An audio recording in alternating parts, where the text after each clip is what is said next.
days late, so I better say it. Thank you.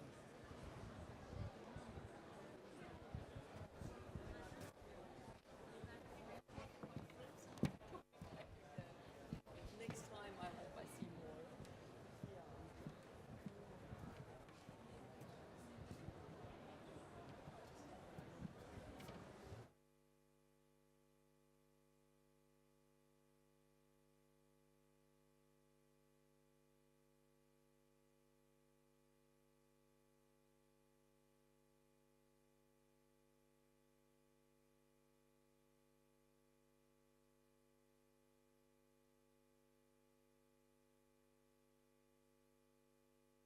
Your patience.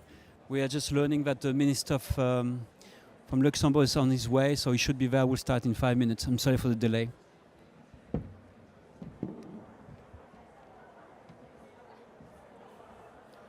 At the moment, someone has to do a little dance or song singing. Now it's your turn. Of course not.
German? Yeah. And you? From Germany. I spent like a couple of years in Germany. Yeah, in Darmstadt. Yeah, but that was that was. No, I'm not German. No, I don't want to talk about the years. That's where I did my language.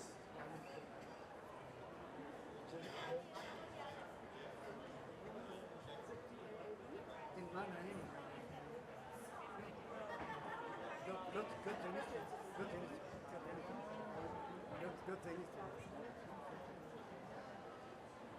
That was what I did my prof building, especially in the areas of technical education, leadership. So I was trained to be a headmaster.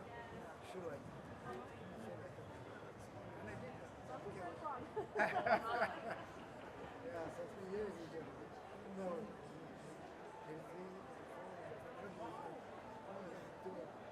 I don't want to say the age.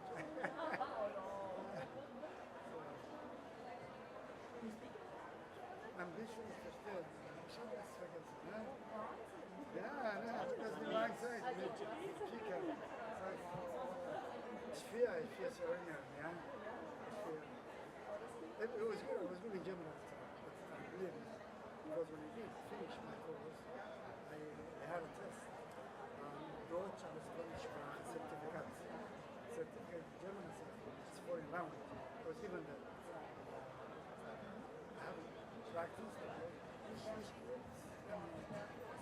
fear when you speak for Russia.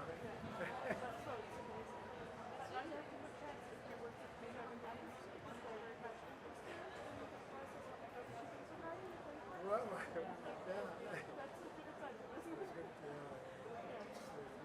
They were good friends. The school I was working at the time was speaking German. Technical professional training history. One of the best the German style.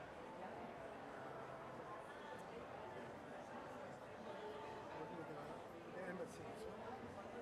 The jazz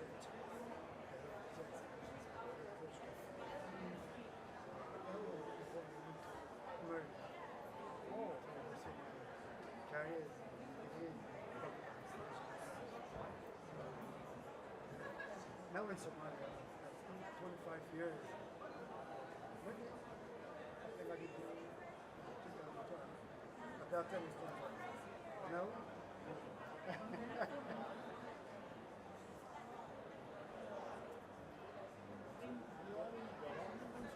Yes, he was a minister. I did for internal security. Very, very difficult. Especially when you know what's happening in Somalia. And also internal affairs. They now become senior advisor.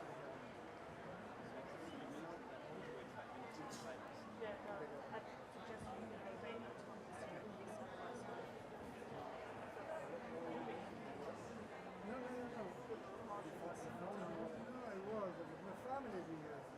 Friends. Once you came back, they got so how the transition? Maybe more people around. Yeah, try. You try, you say try not to happen.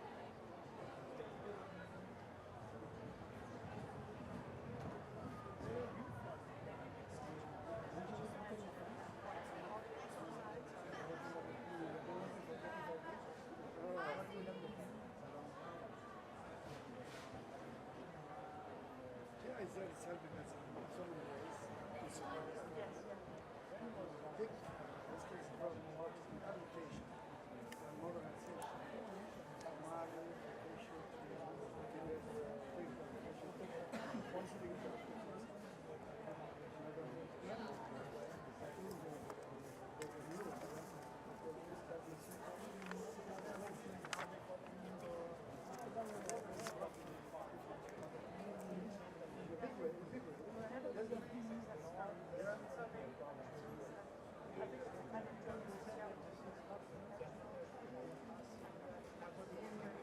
in my secondary school,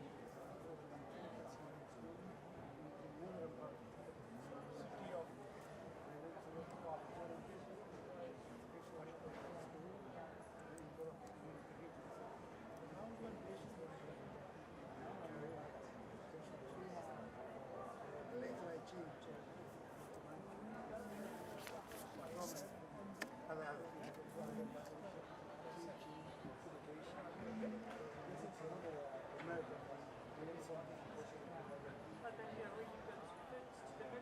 Yes, that's what I started. Because I'm working on this problem. That's where I started. That's what I want to go until my last day. Yeah. That's why I'm here. Yeah.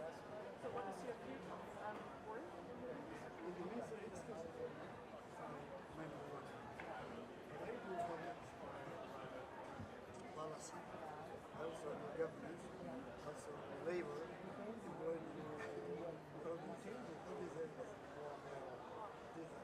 We check on some of the things. But it's very important. Very important. Very important.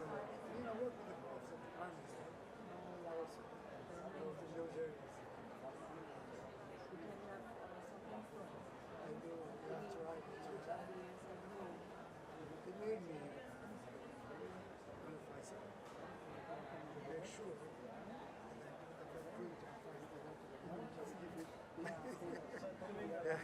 Even if it's not that they want to tell me this is the right thing to do, that's something to take. Prime Minister, it's something to take. That's right. So I guess it would be a privilege to be in touch with you during the country process for the perspectives management and finance. But we also always try to include all the other relevant ministries. And I think that's a good perspective. When I go about the Secretary of Finance, this is my good friend of mine. We work together. Very, very close. He was the Minister of Labor and Social Affairs, but he was moved to finance. Okay, so you also understand what the swap jobs. And and there, the Minister of Finance called me. He said, Very much looking forward to Thrive project, which is for countries. Yeah. It's about so you are someone. He's on his way.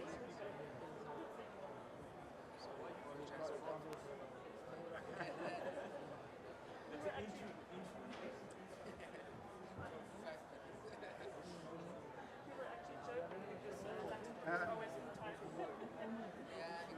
Yeah, yeah.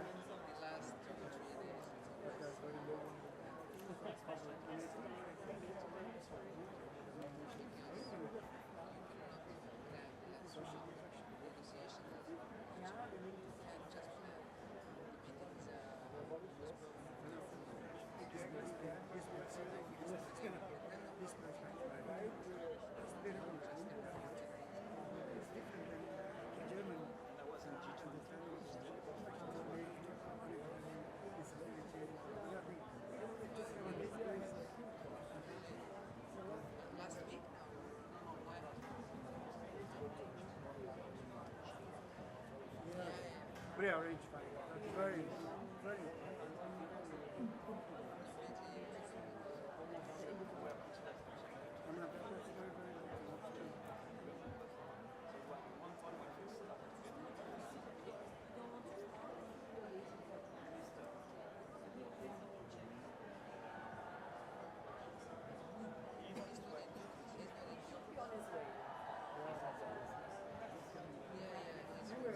In Germany, as soon as that,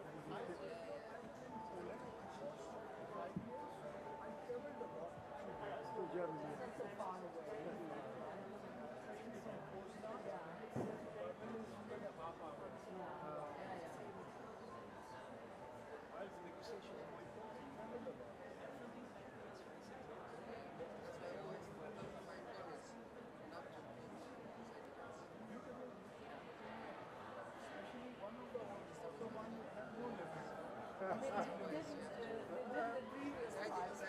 Now they did. Yeah, you can't travel anymore because Without leaving. Wow. but only very short distances, and then they bring your really down. But the fastest travel is via train. That's right. The fast train.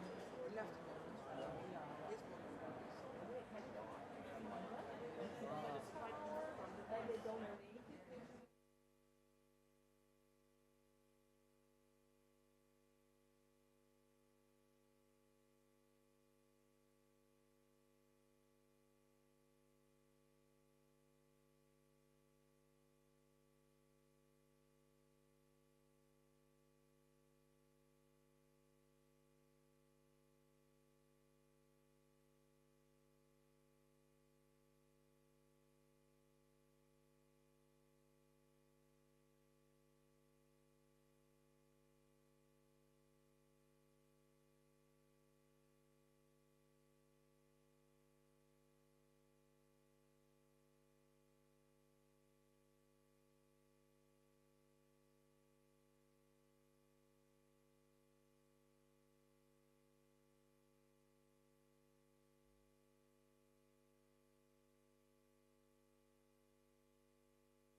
Patience. I think you may want to use some of the headphones for those patient and courageous enough to wait for the delays. indulge for your empathy and understanding. Now, the Minister of Luxembourg is on his way. He was, of course, very busy because of parallel negotiation of the agreement for the COP. So we're very lucky to have him. I know that he's going to come. So if you don't mind, let's start with exciting sessions. I want to make sure that everybody can hear that, because some of the helmets not fine. It's good. I see a thumbs up. So good afternoon, good evening. And maybe for some of us online, because I suspect more people are online participating to this event, good morning. Because I understand some clients, potential clients, partners are online joining us today. So it's very exciting to be here today. My name is Loic Chiquier. I'm from the World Bank. I'm a senior advisor. I represent my VPU, which is called Prosperity, which is a big generic terms. I'm here to represent the Global Shield Financial Facility. Thank you, Mr. Minister, to join us. We have just opening, so please have a seat. Great to have you on board, which is our flagship program, Disaster Risk Finance, as one of the financial vehicles of the Global Shield. So this event today is co-organized with the donors of the Global Shield Financial Facility, GSFF. I would like to extend a special thanks, perfect timing, Mr. Minister, to the Ministry of Environment, Climate and Biodiversity of Luxembourg, and of course as well to the Federal Ministry of Economic Cooperation and Development of Germany, and as well, of course, as all other donors of the Global Shield. At the World Bank, for us, the financial preparedness is central key to development programming. We have launched recently the Crisis Preparedness and Response Toolkit, and now we're leveraging our entire portfolio instruments to make development programming shock responsive. In this context, we think that GSFF has huge valuable lessons to offer, given its main objective to help countries access pre-arranged finance for climate and disaster shocks. So, to introduce the topic of the day, I think one key challenge that persists for all of us is to enabling the funds to flow quickly to reach those which are the most vulnerable among the poorest and women. This is central to the ambition of the Global Shield. Yesterday we had the pleasure to have some of you to launch the Global Shield ambition, and that's another episode in this saga to try to go always deeper, always more committed. So it's really important to link climate and disaster risk finance solutions with what we call adaptive social protection programs. That means the potential to mobilize existing social protection programs in the countries to channel resources rapidly to the communities and the people targeted in case of shocks. With an approach that more and more countries are asking us as a global community to help face. So we'll hear more about this session. So without more further ado, I would like to invite His Excellency Serge Wilmès, the Minister of Environment, Climate and Biodiversity of Luxembourg, who will help us to kick us off with some opening remarks. Thank you very much.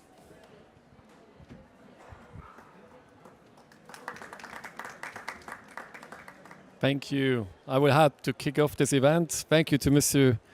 Chiquier. I had the honor to be here yesterday when Global Shield launched this Ambition program.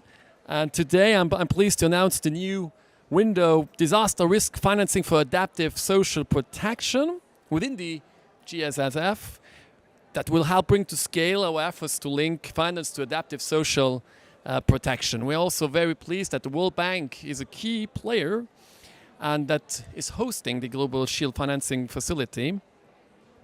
So that's a very important event here. And this new window that I was happy to announce now, this new window will help to maximize the impacts of climate disaster risk financing solutions with funds directly reaching vulnerable households and communities in Global Shield priority countries. Loic will elaborate on the approach later on the session, and then we will hear also from countries on how they are advancing on this and what challenges remain. So I will be very brief. I'm happy to launch this. I thank Global Shield, also Financing Facility and the Global Shield Initiative for their work and efforts to bring really financial support and protection to the most vulnerable countries and communities that are hit by the irreversible consequence of climate change. And I just want to call to support the implementation of this new programmatic window, and I encourage other donors like Luxembourg to join the Global Shield financing facility. So thank you so much.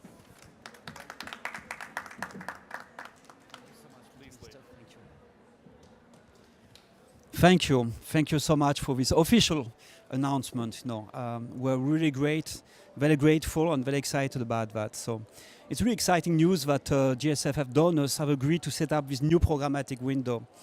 By linking risk finance approaches with shock responsive social protection programs, we're sure that this new window will support the resilience of climate vulnerable population.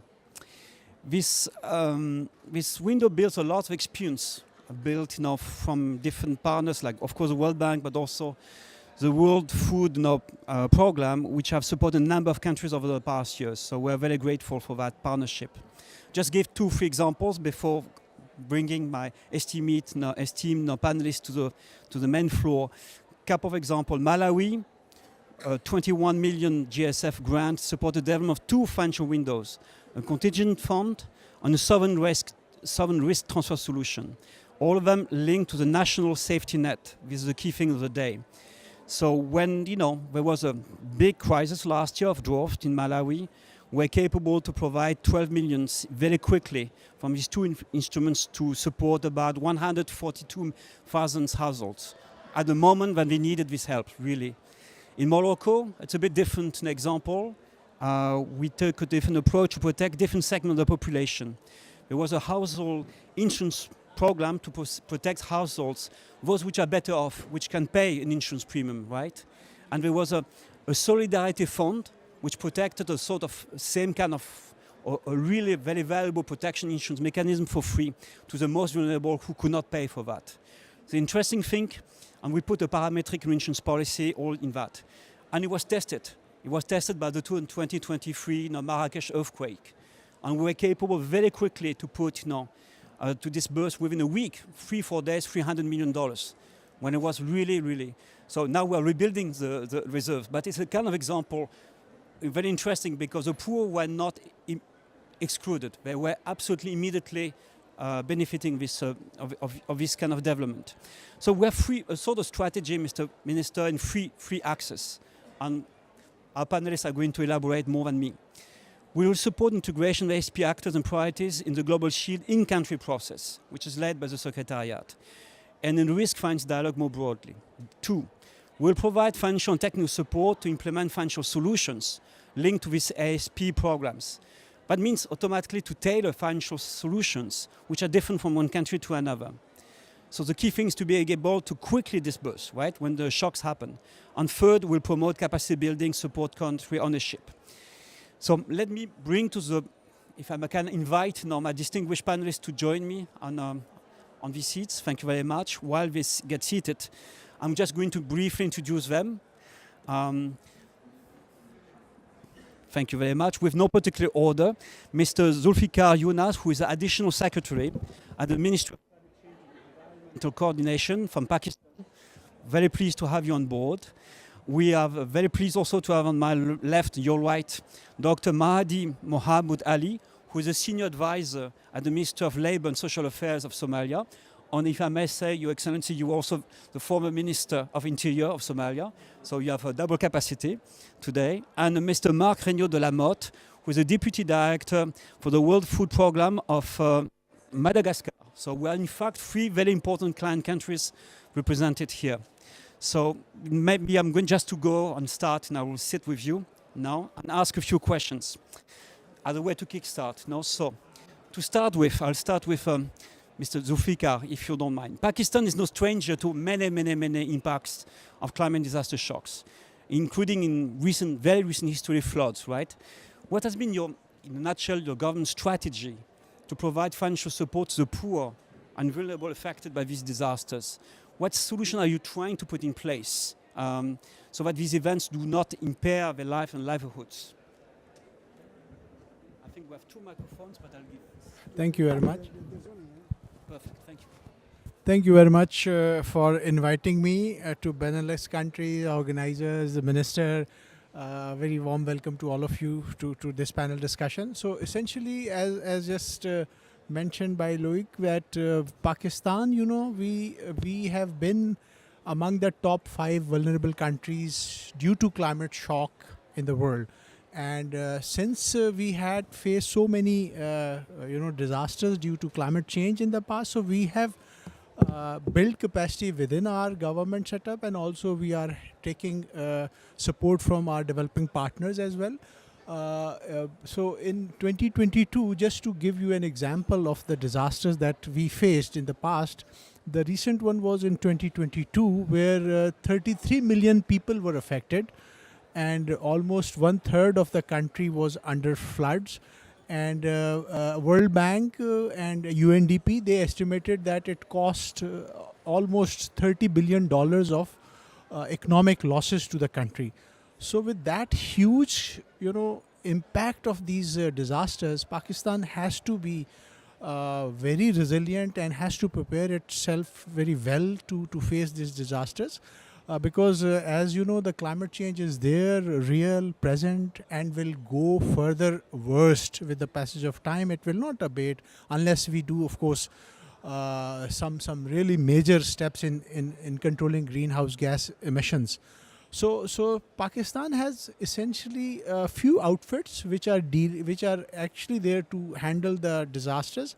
One is National Disaster Management Authority, who is the overarching national disaster mitigation entity. But then we have also provincial disaster management authorities, who in coordination with the national authority works as the disaster is about to come. So because now with the technology and with the forecasting, we have a very well functioning Met department.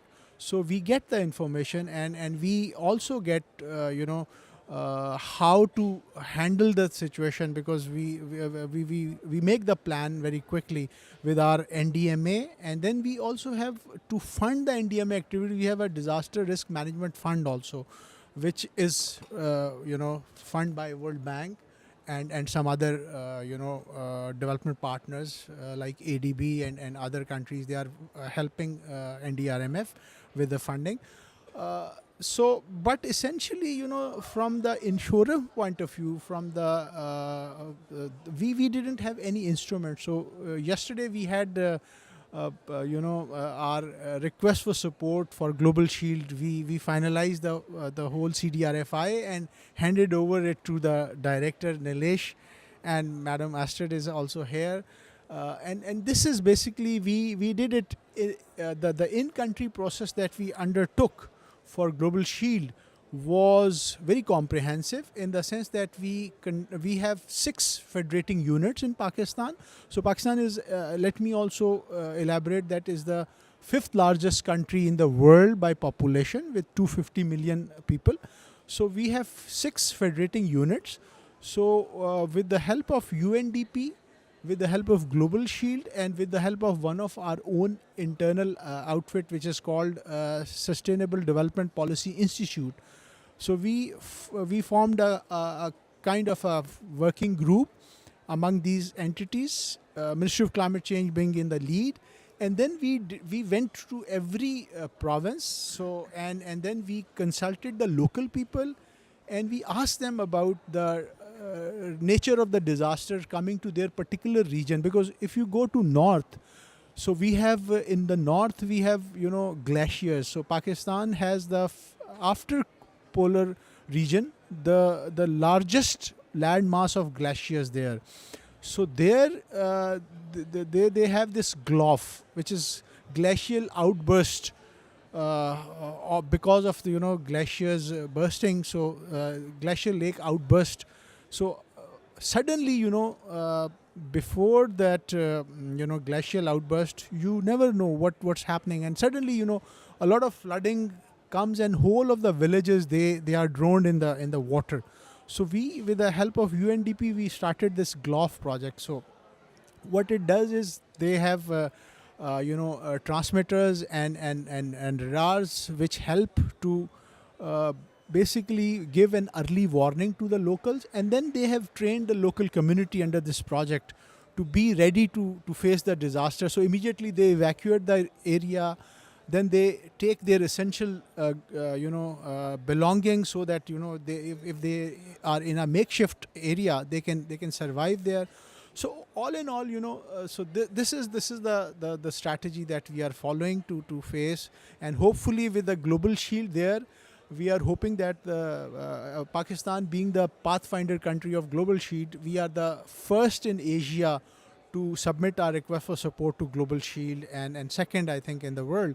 So we hope that with the Global Shield's intervention, our disaster preparedness will enhance significantly, because in the last floods, some of the families, they had to live in under the open sun for almost 3 to 6 months, which was excruciating for them, because it was really some of them were actually, some of the mothers were in the family way, so for them it was really, a lot of babies were born in the camps, in the tents. So we want that this should not happen in future. So we are trying our level best, but with the help of international community and developing partners, I think things are getting better, and we hope that things will improve further. So Thank you so much for this comprehensive answer and to show us with vivid examples what it means in practice. So congratulations for submitting that fast, congratulations for submitting that fast, this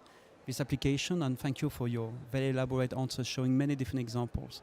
Moving a little bit away from Asia back to Africa, Dr. Mahadi, Somalia is no stranger to that. We have seen that again and again. International funding, when crises happen, it takes a long time to come, or it's uncertain, right? Mm-hmm. So I suppose it's the case in Somalia. You'll object or agree. But if it was the case, what do you think could be achieved to pre-arrange some funding through disaster risk fund solutions? If it exists, can you tell us what exists? Or if it does not exist, what would you be a vision to implement that? Or what would be the constraints in doing that in Somalia? Thank you. Well, thank you very much. I'm glad to be here, and I'm very thankful of the invitation given to me. And I'm honored to be with these distinguished panelists and also the ministers who are here. Yes, it's true. In the case of Somalia, most of the funding comes after we receive the crisis. After that, and when it happens, often it's not enough. The needs of the people that have been affected by the crisis. So the response usually, after the occurrence of the disaster, even though it's a common knowledge now that in every 3 to 4 years we have either a flood or a drought that often leads to a famine. I mean, now we're not getting any break. Somalia is not getting any break now. So either you have the flood this year or you have the drought next year. Both of them affect the population, vulnerable communities. So that's why our registry is overwhelmed. Right now we just started USR, Unified Social Registry, which now we have registered over 500,000 households. And when I say households, it is more than 2.5 million people. Our target is to register more than 2 million people. And we registered in Somalia with 2 million people. That's the entire country. Because this is not letting up. We're not getting any breaks now from these disasters, one after the other. Even though Somalia used to have one known drought in every 10 years or maybe 15 years. But now it's like every other year, every other 2-3 years. That's what's happening right now. There's so many people are marginalized, so many people are displaced, so many people left the country, and it's wreaking havoc on every part of social disaster you can think of. So when we got the funding, usually it's after the event, after the disaster strikes, and mostly not enough to the needs that the disaster created. If we have, and I'm glad to hear that something was done and reached this afternoon about the announcement that the minister made. I'm glad to hear that.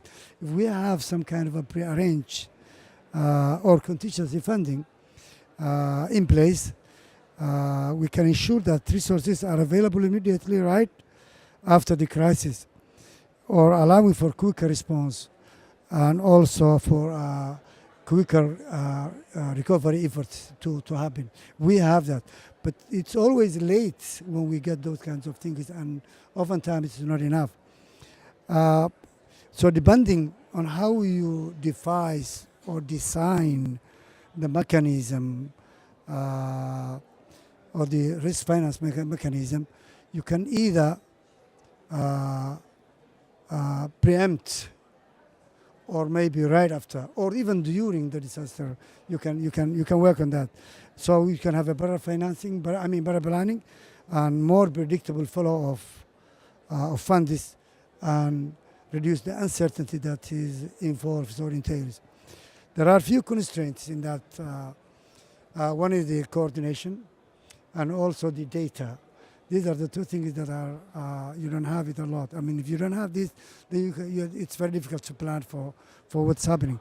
But you can mitigate that. And one of the things we're doing right now is the USR that I just announced, and I can see the effect is, or the positive effect it has in the crisis last year when the flooding took place, because we were able to target those individuals affected by the crisis easily, and the responses were easily was quick to respond. And I would like to thank also the World Bank and KWF Germany and others, and EU and others, who all contributed to those kinds of mechanism and funds, so that we are able to respond to the needs of those people. So that's what's happening right now. But we can improve, hopefully, in Senegal. I think no. I'm apologizing because I don't want to be disrespectful, but I have to attend urgent EU minister meeting. So, but I just want to thank you for your intervention. You have our full respect and also full support also to Global Shield. I just want to not to leave without telling you that I really respect what you're doing and you have our support, and to apologize. Okay. Thank you. Thank you, Minister. There's no problem. Nice meeting. Thank you. Nice meeting.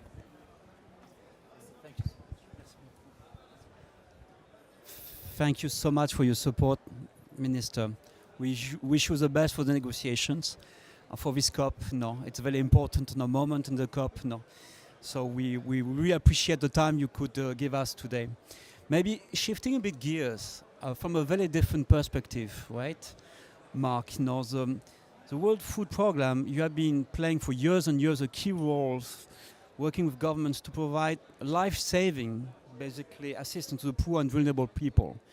You were maybe not initially in the disaster risk mechanism, but you have considerable experience in really working when disaster happens for the poor.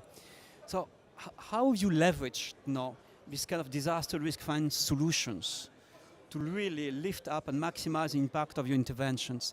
Could you maybe give us one or two examples to illustrate that from your experience? Thank you very much.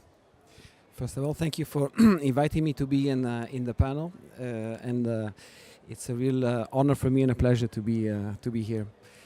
Just to bring a global perspective in WFP, okay, we have a large, extensive experience as the largest UN humanitarian organization to respond to disasters of various kinds. What I want to tell you is that we have seen a dramatic increase now with the climate crisis. Only between 2022 and 2023, the people that have been affected by climate extreme events have gone from 57 to 72 million. So globally, we have seen a really very large increase of people that need to be assisted. They're usually the poorest, they're usually the most vulnerable, they're usually the ones that don't have the coping strategies and the means to respond. But what we know is that now these crises are predictable. So we know when a climatic event is arriving, we know when a cyclone is arriving with a lot more anticipation, and we know when a drought is arriving with a lot more anticipation. So we are also adapting our tools. in order to be able to respond with new means. And in the last years, we have done more and more of this with adaptive social protection, supporting governments, supporting countries to establish and to make them more shock responsive. On the other hand, we have innovative tools like climate risk financing, like insurance, and we are really happy to be part and a partner with the Global Shield, with the World Bank, and we would really like to thank the support of BMZ, of Luxembourg, of the other donors that are contributing to this effort. It's absolutely key. Because one thing is requesting finance after the disaster happens. It takes weeks, it takes months sometimes to mobilize the fund.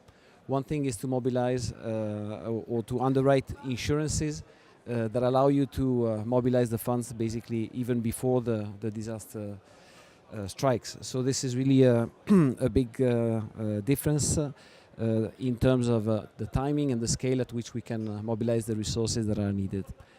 The other thing that is extremely important is to link them to social protection. So once we mobilize the funds with the insurance, and we have a multi-layered approach with the insurances that I'll elaborate just a little bit on, we can then link them to national social protection systems. They are adaptive, and we have several examples of how we do that. One way is to work directly with the national social protection systems, like we have done in Mali and in Mauritania, to scale up and to increase the number of people assisted after a drought, after a cyclone, for example, in the case of the Caribbean countries. So Dominica and Belize, for example, we give a top-up to the shock responsive social protection program, and that allows us to assist more and to assist better. In Madagascar, we have been able to work with ARC to mobilize the ARC replica insurance in the case of Cyclone Freddy, which was the longest hitting cyclone in one of the longest recorded in history, as well as with the drought. We have another type of insurance, but I think we'll have a little bit more time to elaborate on it. Thank you. Thank you, Mark. I think it's a perfect segue to speak about the social protection program. So maybe starting with Dr. Mahdi in Somalia. Can you tell us a little bit more, because you work in the Ministry of Social Affairs, so I cannot resist the temptation. How the social protection system supports households, in particular in terms of when these households are exposed to a crisis system. How do you see the connection, given your social protection system in your country? The social, understand the social protection system that we're talking about in Somalia is different than the understanding of a social protection system in many countries. In ours, we're not talking about unemployment. We're not talking about disability benefits. We're not talking about all other things, insurance. We're talking about shock responsive system that is designed in that way. And this is, and that's a lifeline for so many households. It's a life and death in so many ways. So, but the way we're doing it is a geographically targeted program where we first assess the different areas of the country who are prone to climatic shocks and cyclical. So when we understand and do that assessment, then we prepare for the disaster in that way. So we know certain areas are prone to the climatical shocks. So the occurrence of a disaster, even though it becomes a knowledge, understanding, then we can understand exactly what is happening in so many ways. So most of the areas we support are areas that have been affected or are prone to the climate shock, since those communities are most vulnerable or part of our safety net program that you asked mainly provide cash transfers to vulnerable families, helping them meet essential needs like housing, food, and healthcare. We have two programs. One is in that area. The other program is also helping the elderly population, pregnant women, and children, and youth, and that aspect. So these are and on top of that, all the ongoing programs are designed to be shock responsive, meaning that they're able to easily scale up during shocks. So when the crisis strikes, then we are able to scale up on top of what they take in and could give more to the families that are affected. And as I said earlier, in the last four cycles or 4 years, we have no break. We are having more people registering in those areas, and thanks for the support of EU and Germany, and also with the World Bank and others helping us in that. Because we have some prearranged, meeting and contingency funds that we can scale up exactly when the disaster strikes. But that's not enough. So we need to do that. But we're able to reach more households in all over the country, not only in certain particular area, but the climate affected areas. And we're very much now sure that those areas that will be affected in the next droughts, because in the north we know that, and in the north and central regions, pretty much what affects them is droughts. And in the lower Shabelle or the southern regions, in the riverine, it is the floods that is active. So these are the kind of things that we need to do. Thank you so much. Crossing again the Indian Ocean, and moving back to Asia, in Pakistan, huge country. I was lucky enough to work in your country. I know you have really many different social protection programs in place. So it's not that I want to put it in a negative twist, but for you, if you want to scale up, what would be the biggest challenges for making social protection systems, as you know them, systematically respond to the climate and disaster shocks? Or what could be done, right, with our help? The Global Shield, this new window. How could we help you in the most effective way? Thank you very much. So let me just elaborate a little bit about what the social protection programs we have at the moment, and then I'll come to the question. So basically we have 3-4 different streams of helping the poor for social protection, and one of them is the Benazir Income Support Program, where the beneficiaries get cash transfers. And then we have a Baitul Mal, Pakistan Baitul Mal, which again gives different cash transfers on, let's say, on health, on other, daily subsistence allowance and things like that. And then we have a very elaborate system of zakat, so where everybody contributes from their income above certain levels. So they contribute to that system. Through that also a lot of people get the social protection. For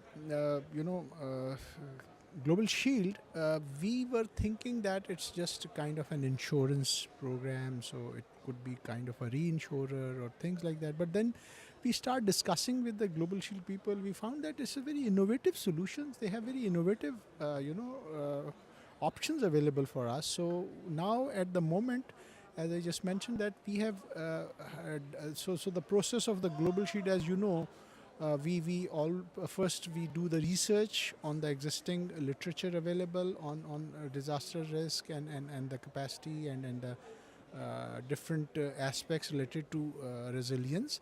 And then based on that research, we do a kind of a stock take.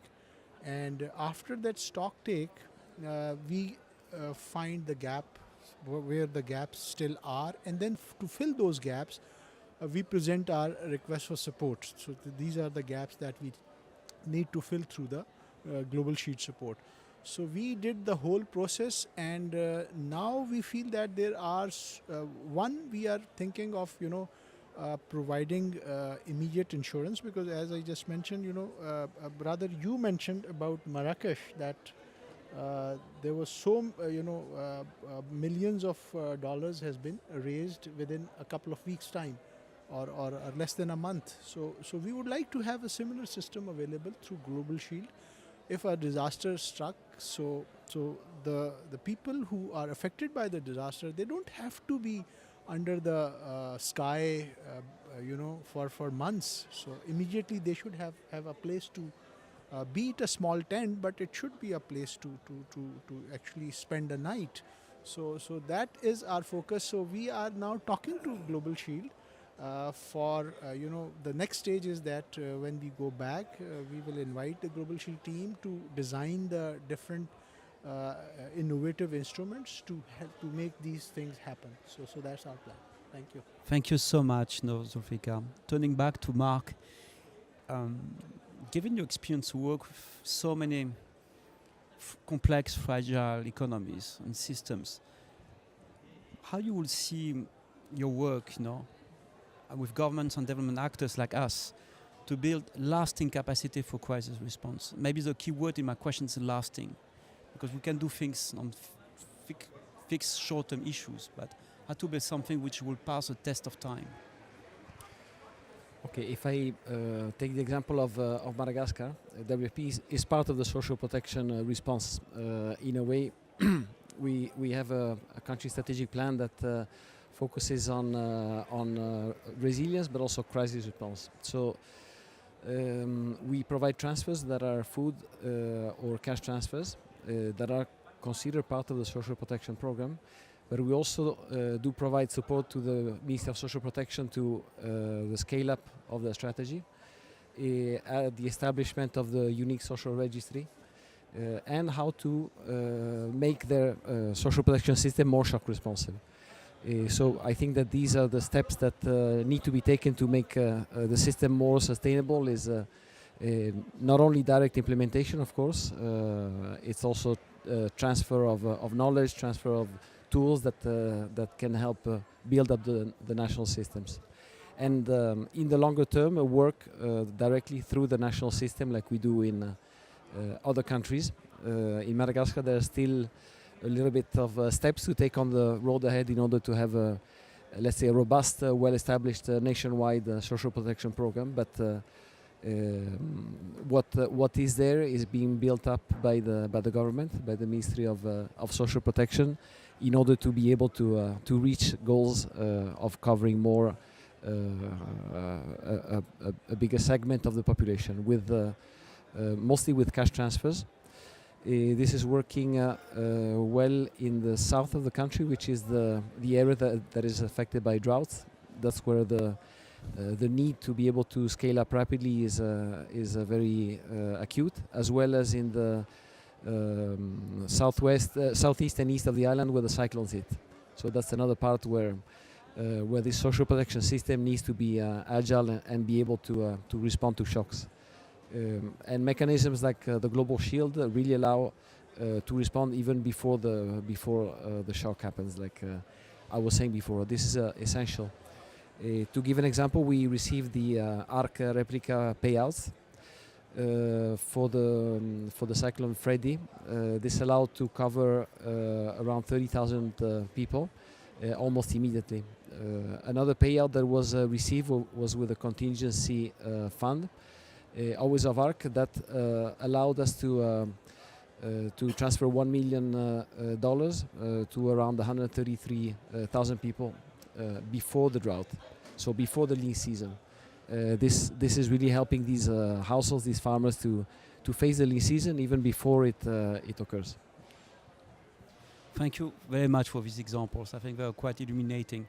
It reminds me that when we started SeaCRIF, which is for the Caribbean islands, it's tested through time, right? And we're still alive and growing, and more hurricanes have been hitting the Caribbean islands and still pass the test of time. That's a real thing. So I'm going to ask a difficult question to close this panel. We start a bit late. We can hopefully finish a little bit late. And it's a traditional question. I know it's very difficult because I'm going to impose a sort of 1 minute. So forget a bit of us or the Global Shield and think about the global community of donors and what we're supposed to do. So what would be the one key takeaway you would expect from the global community to help you close this gap, social protection gap? Just one idea, please. I know it's very unfair, but I think so. I had like 4 or 5 in mind. Okay, you can have 2, but still, let's try to keep One of the it in 1 first minute. things that come to my mind is the adaptive social protection program that has to be enhanced. And I think is that. But number 2, I would say we have to prioritize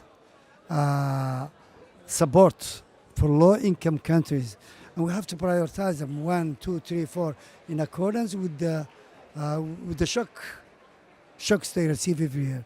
I mean, you cannot generalize all of them and say this is the number one, number two. Like my friend here said, the 5th country in the world. That has been, that's what it is. Probably there's number 1, number 2. Somalia is said to be maybe number 1 or number 2 in that regard. So we have to prioritize and we have to concerted effort, global concerted effort to find funds for all those mechanisms. And finally, I think, finally, what I think we have to, it's good that here in this COP29 we're talking about social protection program in the climate, and has to be social protection program which is caused by climate change, has to be part of global goal of adaptation. We have to be talking about, and has to be part of the NDCs for all countries, so that next year when we go to Brazil, we should be talking about it, and people should be understanding all kinds of things. Should not, it's major thing that we cannot overlook exactly what's going on. Thank you very much. So, since Mahdi has given, you have given him option for 2, so I will also go for 2 if you allow. So first is basically, I think, things that he has already highlighted, I will not. Funds are, of course, important, but I think the most important is leveraging the technology, early warning systems. I think if West, especially developed countries, the technological prowess, if they can share with the developing countries, to bring early warning systems to make sure that before the disaster hits, the local community already knows that it's hitting, and so they prepare well, so that will save a lot of lives. So I think that is very important. And the other thing is, I think when we talk about financing, so there are so many innovative instruments that could be used, which now we are talking with the Global Shield. That is also second important aspect, that we should come up with some innovative instruments for those vulnerable people and areas, so that, you know, as the disaster hit, they are ready to basically face the disaster. Yes, for me, if I can also choose 2, one would be to, but I'll stay within the minute. One is to defend social protection as a concept, because it's not always a given that governments will always prioritize or give social protection the importance that it should be, that they should have. And the second one is also a bit on the technology, on making social protection more lean, more shock responsive, more modern, so that the concept itself of social protection can be defended. Because the detractors of social protection often they say it's too expensive, the resources are wasted, but we should defend the concept also with a good cost-effective implementation of social protection programs. Thank you so much. Don't ask me to prioritize and rate, because I would agree with the 6, actually 5, because they are too redundant ones. So it's great. Thank you very much. I would like really to thank the panelists today, you know, for your excellent contribution. Very inspiring. Thank you very much. So I will certainly not try to pretend to summarize this rich discussion, but I would like to turn now over to our final speaker, Dr. Manuela Gross, who is going to representing, of course, the Ministry of Germany, to give us some final comments and remarks. Thank you very much, Manuela. Yes, thanks so much for joining us today. First of all, to the panels, of course. That was extremely inspiring.